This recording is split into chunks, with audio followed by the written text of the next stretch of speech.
guy that I'm excited to see is named Jordan Brooks. And you're like, who's Jordan Brooks? Jordan Brooks was the first-round pick of the Seattle Seahawks this year, and he wasn't a household name in college football because he played defense for Texas Tech. If you follow college football, Texas Tech gives up about 50 points per game. This guy was still an All-American as a defensive player at Texas Tech, which sounds nearly impossible in 2019, considering the amount of points that defense gives up and their style of play.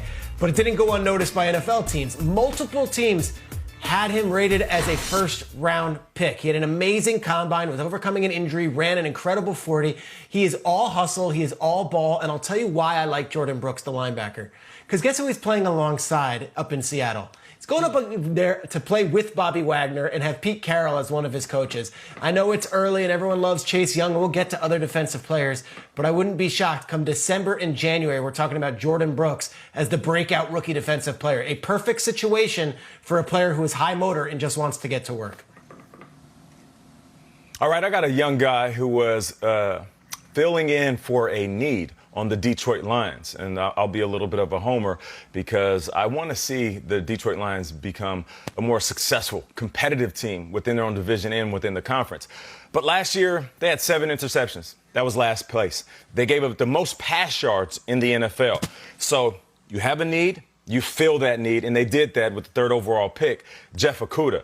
Jeff Okudah is a young superstar in the making. Now, some may say he's slightly undersized, but he plays big.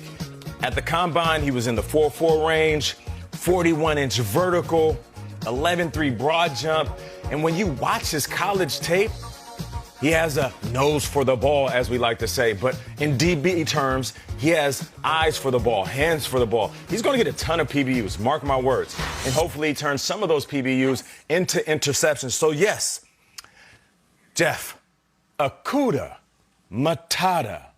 It means no words. On the rest of those fades, it's the Detroit Lions.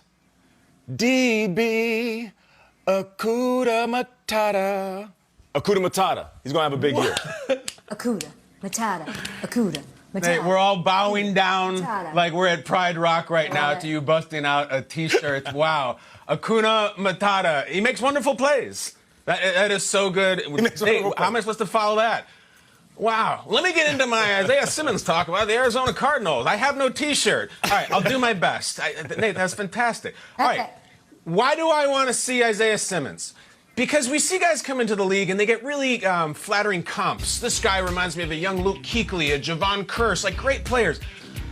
Isaiah Simmons' comps are like LeBron.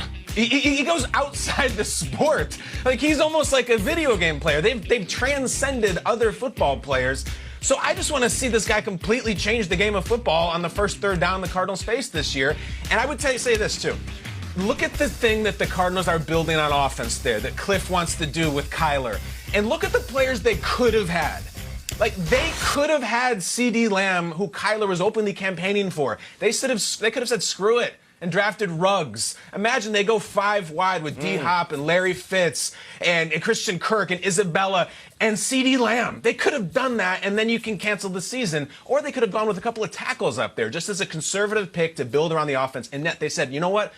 This Simmons dude is so crazy. We're going to say screw it to all those wide receivers and we're salivating for it, and we're going to take him, the guy who gets Giannis Antetokounmpo comparison. So this guy, the expectations are so high for what a good athlete he is. I just want to see it. That first 3rd down, I'm there.